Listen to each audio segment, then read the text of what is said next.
Hello നമസ്കാരം, ഞാൻ doctor Amrita. ഇന്നത്തെ ഒരു വീഡിയോ എന്ന് പറയുന്നത് ഒരു 40 ഒക്കെ ആവാറായിട്ടുള്ള അല്ലെങ്കിൽ 40 ജസ്റ്റ് കഴിഞ്ഞിട്ടുള്ളവരൊക്കെ അനുഭവിക്കുന്ന കുറേ പ്രശ്നങ്ങളും അതിനുള്ള കുറച്ച് പരിഹാരങ്ങളുമാണ്. അതായത് ഒരു പെരിമെനോപോസ് സ്റ്റേജിലുള്ള സ്ത്രീകൾക്കുള്ള കുറച്ച് ടിപ്സും അതുപോലെ തന്നെ എങ്ങനെ നമുക്ക് ഈ ഒരു സ്റ്റേജാണ് ഇതെന്ന് മനസ്സിലാക്കാം എന്നുള്ളതുമാണ്. ചിലപ്പോൾ പലപ്പോഴും നമ്മൾ സ്ത്രീകൾക്ക് അത് മനസ്സിലാകാതെ പോവാറുണ്ട്. എന്തൊക്കെയോ പ്രശ്നങ്ങളുണ്ട് എന്നല്ലാതെ ഇത് എന്താണെന്ന് ചിലപ്പോൾ മനസ്സിലാവാറില്ല. എനിക്കെന്തെങ്കിലും കുഴപ്പമുണ്ടോ, മറ്റെന്തെങ്കിലും പ്രശ്നമാണോ എന്നുള്ള ഡൗട്ടൊക്കെ തോന്നാറുണ്ട്. അപ്പോൾ ഇത് നമുക്ക് എങ്ങനെ മനസ്സിലാക്കാം, ഇതിന് കണ്ടുവരുന്ന മെയിൻ ആയിട്ടുള്ള കുറച്ച് 10 സിംറ്റംസും അതുപോലെ തന്നെ നമ്മൾ ലൈഫ് ചേഞ്ചസ് എന്തൊക്കെ കൊണ്ടുവരണമെന്നും അതുപോലെ തന്നെ നമുക്ക് ആയുർവേദത്തിലുള്ള ഒരു ഡ്രഗ് എങ്ങനെ നമുക്ക് കഴിക്കാം എന്നുള്ളതും കൂടെ ഈ ഒരു വീഡിയോയിൽ നമുക്ക് നോക്കാം.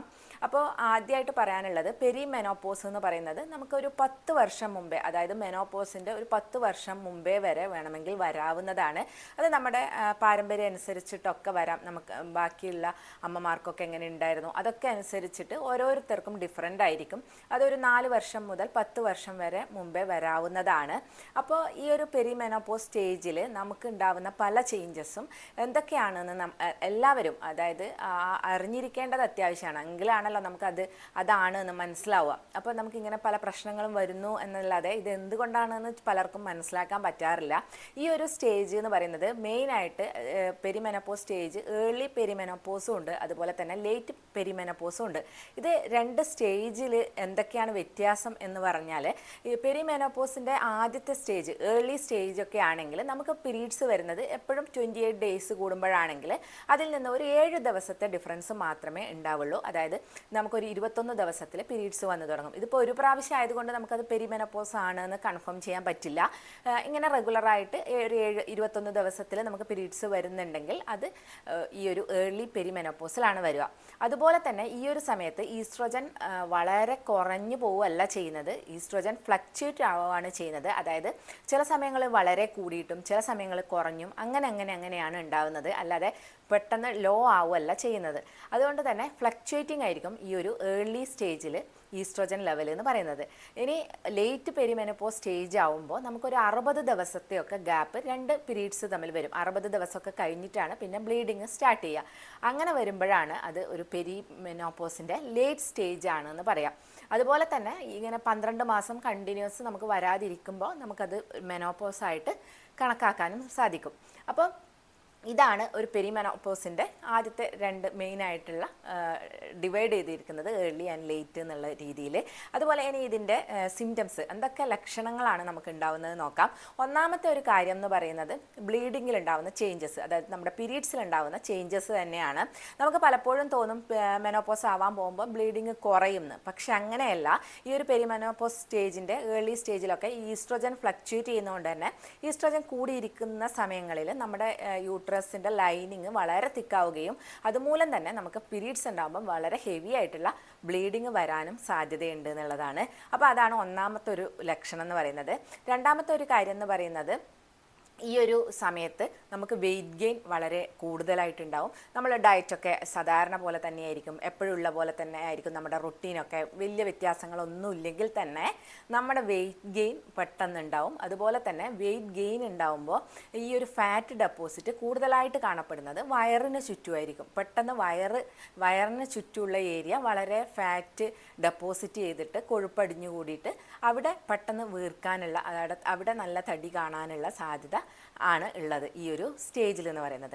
അടുത്ത ഒരു ലക്ഷണം എന്ന് പറയുന്നത് ഹോട്ട് ഫ്ലാഷസും അതുപോലെ തന്നെ നൈറ്റ് സ്വെറ്റും ആണ്. ഈ ഹോട്ട് ഫ്ലാഷ് നമ്മൾ പലപ്പോഴും കരുതുന്നത് മെനോപോസ് ആയിട്ടാണ് ഇങ്ങനെ ഹോട്ട് ഫ്ലാഷ് വരിക എന്നുള്ളതാണ്. പക്ഷെ അങ്ങനെയല്ല, ഈ ഒരു സ്റ്റേജിലും നമുക്ക് ഹോട്ട് ഫ്ലാഷ് കാണാറുണ്ട്.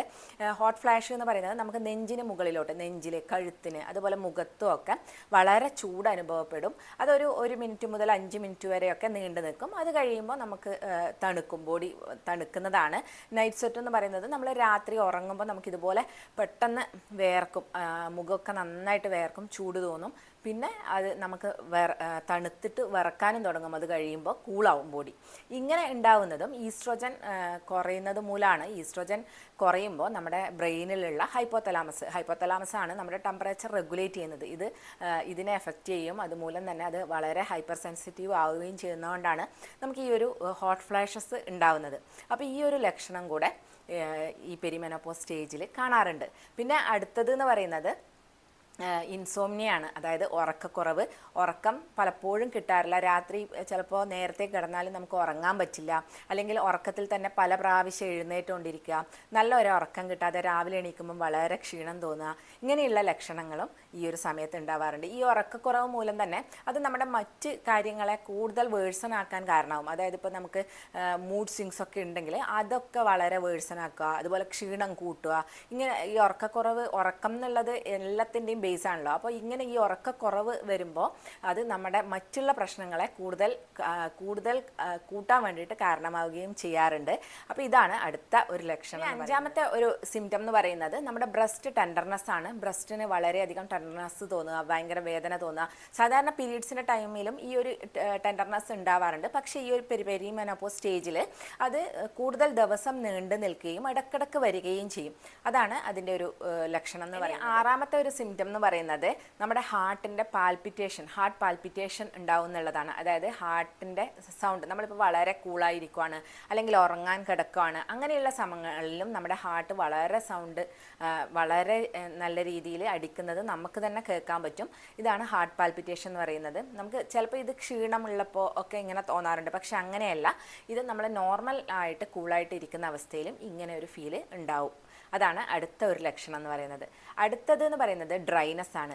വളരെ ഡ്രൈ ആവും. ഒന്ന് നമ്മുടെ സ്കിൻ വളരെ ഡ്രൈ ആവും, അതുപോലെ തന്നെ നമ്മുടെ ചെവി ഡ്രൈ ആവും. അപ്പോൾ നമുക്ക് വളരെ ചൊറിച്ചിൽ അനുഭവപ്പെടും ചെവിയിൽ. അതല്ല എങ്കിൽ നമ്മുടെ വജൈന വളരെ ഡ്രൈ ആവും, അവിടെയും നമുക്ക് ചൊറിച്ചിൽ അനുഭവപ്പെടാം. ഡ്രൈ ആവുമ്പോൾ നമുക്ക് വളരെ ചൊറിച്ചിൽ അനുഭവപ്പെടാനുള്ള സാധ്യതയുണ്ട്. അപ്പോൾ ഇത് ഡ്രൈ ആവുന്നത് കൊണ്ടാണെന്ന് പലപ്പോഴും മനസ്സിലാവാറില്ല. അപ്പോൾ സ്കിൻ മാത്രമല്ല, കണ്ണ് ഡ്രൈ ആവാം. കണ്ണ് ഡ്രൈ ആവുമ്പം കണ്ണിന് ചൊറിച്ചിലുണ്ടാവാം. ഇങ്ങനെയുള്ള ലക്ഷണങ്ങളൊക്കെ ഈ ഒരു സമയത്ത് കാണാറുണ്ട്. അടുത്തതെന്ന് പറയുന്നത് മൂഡ് സ്വിങ്സ് ആണ്. മൂഡ് സ്വിങ്സ് പ്രത്യേകിച്ച് എടുത്ത് പറയേണ്ട, എല്ലാവർക്കും അറിയുന്നതായിരിക്കും. മൂഡ് സ്വിങ്സ് വളരെ കൂടുതൽ ഉണ്ടാവുന്ന സമയമാണിത്.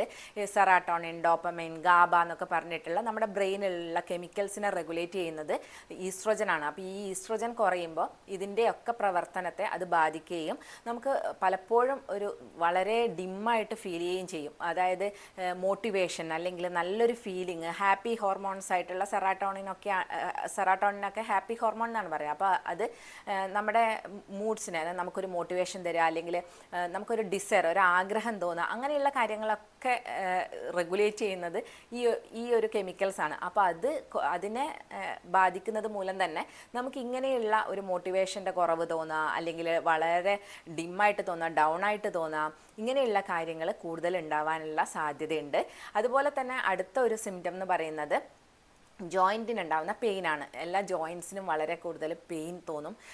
ചിലപ്പോഴത് നമ്മുടെ ബോൺ ഡെൻസിറ്റി കുറയുന്നത് കൊണ്ട് വരാറുണ്ട്. അതല്ലാതെ ഈ പെരിമെനോപോസ് സ്റ്റേജിലും നമുക്ക് ഈസ്ട്രോജൻ കുറയുന്നത് മൂലം ഇതുപോലെ ജോയിൻറ്റ് പെയിൻസ് ഉണ്ടാവാം, ഫ്രോസൺ ഷോൾഡർ ഉണ്ടാവാം. ചെറിയ ജോയിൻസ് മുതൽ നമ്മൾ നടുവേദന, മുട്ടുവേദന, അങ്ങനെ വലിയ ജോയിൻസിനും വേദന ഉണ്ടാവാനുള്ള സാധ്യത കൂടുതൽ. അടുത്ത ഒരു സിംറ്റം എന്ന് പറയുന്നത് ബ്രെയിൻ ഫോഗ് ആണ്. ബ്രെയിൻ ഫോഗ് എന്ന് പറയുന്നത് നമുക്കൊരു ഓർമ്മക്കുറവുണ്ടാവും. ഓർമ്മക്കുറവ് എന്ന് പറഞ്ഞാൽ വലിയ ഓർമ്മക്കുറവൊന്നുമല്ല. നമ്മളിപ്പോൾ വർത്തമാനം പറഞ്ഞുകൊണ്ടിരിക്കുകയാണ്, അപ്പോൾ തന്നെ നമുക്ക് എന്തോ പറയാൻ വന്നു പക്ഷെ മറന്നുപോയി എന്ന് തോന്നും. അതുപോലെ തന്നെ നമ്മൾ എന്തെങ്കിലും ഒരു സാധനം എടുക്കാൻ വേണ്ടി ഒരു റൂമിൽ നിന്ന് അടുത്ത റൂമിലേക്ക് പോകും, അവിടെ എത്തിയിട്ട് എന്തെടുക്കാൻ വന്നു എന്നുള്ളത് ചിലപ്പോൾ ഓർമ്മയുണ്ടാവില്ല. ഇങ്ങനെയുള്ള കാര്യങ്ങൾ കൂടുതലായിട്ടുണ്ടാവും. ഇതിപ്പോൾ സാധാരണ നോർമലിലും ഉണ്ടാവും, പക്ഷേ ഇങ്ങനെയുള്ള കാര്യങ്ങൾ റിപ്പീറ്റായിട്ട് വരുന്നത് ഈ ഒരു പെരിമെനോപോസ് സ്റ്റേജിൻ്റെ ഒരു സിംറ്റമാണ്. അതുപോലെ ADHD ഒക്കെ ഉള്ളവർക്ക് അത് കൂടാനുള്ള സാധ്യതയുണ്ട്. നമ്മുടെ ഈസ്ട്രോജൻ ബ്രെയിനിലേക്കുള്ള ബ്ലഡ് ഫ്ലോ കൂട്ടാൻ വേണ്ടി കൂടെ സഹായിക്കുന്നുണ്ട്. അപ്പോൾ ഈ ബ്ലഡ് ഫ്ലോ കുറയുന്നത് മൂലം, ബ്രെയിനിലേക്ക് ബ്ലഡ് ഫ്ലോ കുറയുന്നത് മൂലമാണ് ഇങ്ങനെ ഉണ്ടാവുന്നത്. അത് മാത്രമല്ല, നമുക്ക് കോൺസെൻട്രേഷൻ കുറവുണ്ടാവാം. അതുപോലെ എന്തെങ്കിലും നമ്മളൊക്കെ ഒരു കാര്യം പ്രിപ്പയർ ചെയ്യാണ്, അപ്പോൾ ആ പ്രിപ്പയർ ചെയ്യുന്നതിൽ നമുക്ക് കോൺസെൻട്രേഷൻ ഉണ്ടാവില്ല, പകുതിക്കുന്ന് അത് നമുക്ക് നഷ്ടപ്പെട്ടു പോവാം. അപ്പോൾ അങ്ങനെയുള്ള പ്രശ്നങ്ങൾ ഈ ഒരു പെരിമെനോപോസ് സ്റ്റേജിൽ ഉണ്ടാവാറുണ്ട്.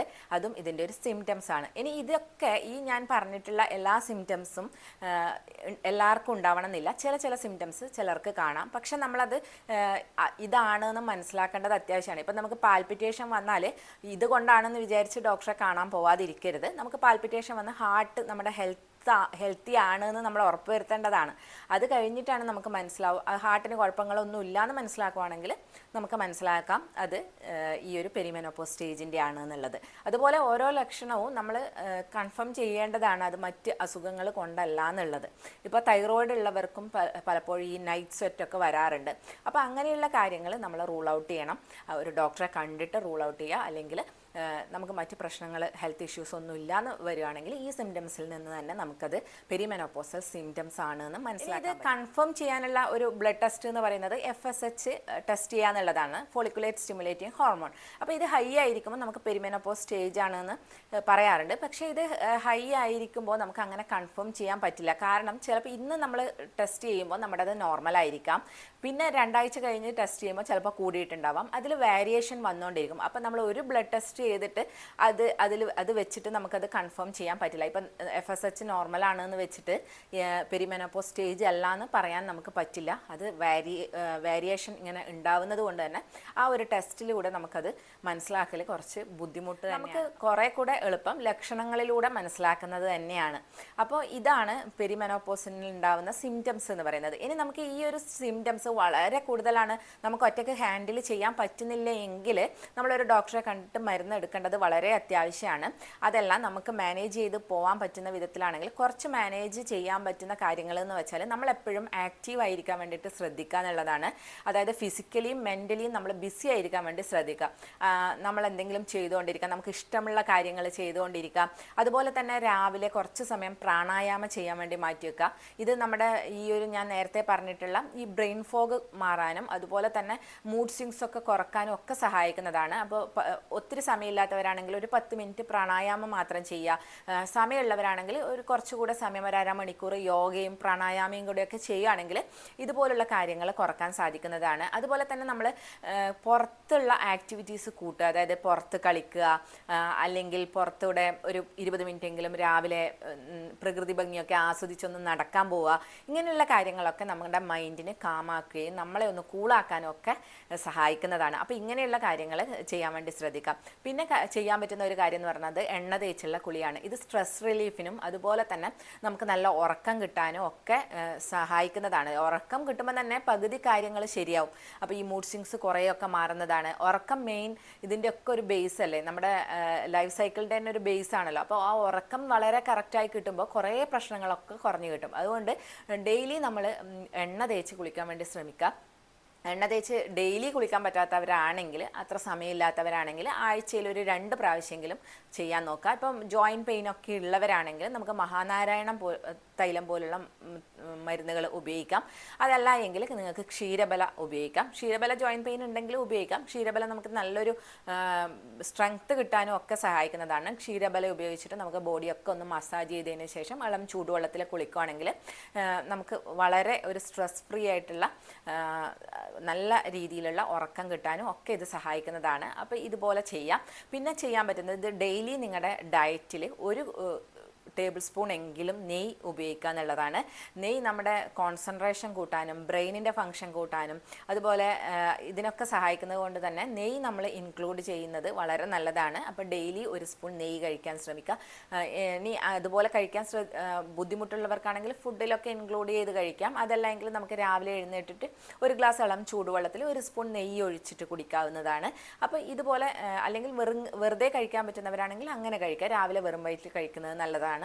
അപ്പോൾ ഇത് നിങ്ങൾ ഡയറ്റിൽ ഇൻക്ലൂഡ് ചെയ്യാൻ നോക്കുക. അതുപോലെ തന്നെ കാൽസ്യം റിച്ച് ആയിട്ടുള്ളതും അയൺ റിച്ച് ആയിട്ടുള്ളതും ഭക്ഷണങ്ങൾ കഴിക്കാൻ വേണ്ടി ശ്രദ്ധിക്കുക. പാല്, മുട്ട, അതുപോലെ തന്നെ nuts, seeds, green leafy vegetables, cabbage, ഇതുപോലുള്ള കാര്യങ്ങൾ കഴിക്കുക. അയൺ റിച്ച് ആയിട്ടുള്ള ക്യാരറ്റ്, ബീട്രൂട്ട്, അതുപോലെ പോമഗ്രാനൈറ്റ്, ഇങ്ങനെയുള്ള കാര്യങ്ങൾ, അതുപോലെ സീഡ്സും നട്ട്സും അയൺ കൂടുതലുള്ള സീഡ്സും നട്ട്സും ഒക്കെ കഴിക്കുക. ഇതൊക്കെ ഡയറ്റിൽ ഇൻക്ലൂഡ് ചെയ്യുമ്പോൾ നമുക്ക് നമ്മുടെ ലൈഫ് സ്റ്റൈല് ഒന്ന് ചെറുതായിട്ട് മാറ്റുമ്പോൾ തന്നെ കുറേ മാറ്റങ്ങൾ നമുക്ക് കണ്ടു തുടങ്ങും. അതുപോലെ തന്നെ ഇനി അടുത്തതെന്ന് പറയുന്നത് നമുക്ക് ഇൻക്ലൂഡ് ചെയ്യാൻ പറ്റിയിട്ടുള്ള ഒരു മരുന്നാണ് ശതാവരി.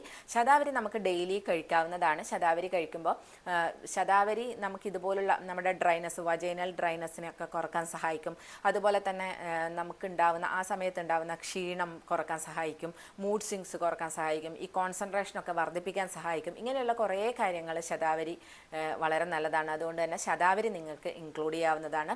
ശതാവരി നമുക്ക് പാൽ കഷായമായിട്ട് കഴിക്കാം. അതല്ല എങ്കിൽ നമുക്ക് ശതാവരി പൗഡർ വാങ്ങിക്കാൻ കിട്ടും. അത് ഒരു സ്പൂണ് ഒരു ഗ്ലാസ് പാലിലിട്ടിട്ട് രാത്രി കിടക്കുന്നതിന് മുമ്പ് ശതാവരി പാൽ കഷായം ആണെങ്കിൽ 20 ഗ്രാം ശതാവരി എടുത്തിട്ട് നന്നായിട്ട് ഇടിച്ചിട്ട് ഒരു കിഴി കെട്ടുക. എന്നിട്ട് അത് നമുക്ക് ഒരു ഗ്ലാസ് പാലും 3 ഗ്ലാസ് വെള്ളവും ചേർത്തിട്ട് ഇളം തീയിൽ ചെറു തീയിൽ വേവിച്ചെടുത്തിട്ട് ഒരു ഗ്ലാസ് ആക്കിയിട്ട് കുറുക്കിയെടുക്കുക. ആ ഒരു ഗ്ലാസ് പാല് രാത്രി കിടക്കുന്നതിന് മുമ്പ് കഴിക്കാം. നിങ്ങൾക്ക് രാവിലെ വേണമെങ്കിൽ രാവിലെ വെറും വയറ്റിലും കഴിക്കാം. ഇത് വളരെ നല്ല മാറ്റം ഉണ്ടാക്കും. ഇനി ഇതൊക്കെ കഴിക്കാൻ ബുദ്ധിമുട്ടുള്ളവർക്കാണെങ്കിൽ ഇന്ന് ക്യാപ്സ്യൂൾസ് അവൈലബിൾ ആണ്. ഹിമാലയൻ്റെ ഒക്കെ ശതാവരി ക്യാപ്സ്യൂൾ അവൈലബിൾ ആണ്. ഇത് നിങ്ങൾക്ക് കഴിക്കാം. ഇതൊക്കെ കണ്ടിന്യൂസ് ആയിട്ട് കഴിക്കരുത്. ഒരു മാസമൊക്കെ കഴിച്ചതിന് ശേഷം കുറച്ച് നാൾ ഒരു 2-3 ആഴ്ച ഗ്യാപ്പ് എടുക്കുക. അതിനുശേഷം വീണ്ടും കഴിക്കുക. അങ്ങനെ കഴിക്കാവുന്നതാണ്. നല്ല രീതിയിലുള്ള നമുക്ക് മാനേജ് ചെയ്യാൻ പറ്റാത്ത രീതിയിലുള്ള സിംറ്റംസ് ആണെന്ന് തോന്നുമെങ്കിൽ ഡയറക്റ്റ് ഒരു ഡോക്ടറെ കണ്ടിട്ട് മരുന്നുകൾ കഴിക്കാവുന്നതാണ്. ആയുർവേദത്തിൽ പെരിമെനോപോസ് സ്റ്റേജിൽ പറ്റിയിട്ടുള്ള മരുന്നുകളുണ്ട്. നിങ്ങളുടെ ലക്ഷണങ്ങളും എല്ലാം നോക്കി നിങ്ങളുടെ കണ്ടീഷൻ അനുസരിച്ചിട്ട് ഡോക്ടർ മരുന്ന് തരുന്നതാണ്. അപ്പോൾ അങ്ങനെയുള്ള നമുക്ക് മാനേജ് ചെയ്യാൻ പറ്റാത്ത കാര്യമാണെങ്കിൽ ഡോക്ടറെ കണ്ടിട്ട് തന്നെ മരുന്ന് കഴിക്കാൻ ശ്രമിക്കാം. അപ്പോൾ ഈ ഒരു വീഡിയോ എല്ലാവർക്കും യൂസ്ഫുള്ളായി എന്ന് വിശ്വസിക്കുന്നു. അപ്പോൾ നമുക്ക് നെക്സ്റ്റ് വീഡിയോയിൽ കാണാം. താങ്ക്